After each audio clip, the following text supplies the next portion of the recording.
হইতেছে না। কালকে কুমিল্লার 14 গ্রামের অবস্থা খুবই খারাপ গেছে। এম বৃষ্টি, এটা বৃষ্টি কর অটো মোটো সহ উড়ে লিছে। কিন্তু বৃষ্টি না, আপনার এমন তুফান কেউ দেখে না জীবনে।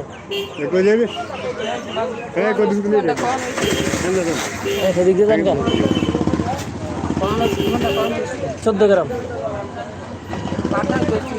হ্যাঁ, সব জায়গায় এখন কম বেশি, সবচেয়ে বেশি ভয়াবহ হচ্ছে তুফানের সম্ভাবনাটা বেশি। তুফানের ভয়াবহ অবস্থা। এবারকার তুফান হইতে পারে, কারণ এবারকার তুফানের ইয়া ভালো না। তুফানের ইয়া ভালো না তো। প্রথম থেকে শুরু হয়েছে তুফানের। কালবৈশাখীর ইয়া ভালো না। প্রথম দিকে যে অবস্থা শুরু হয়েছিল যে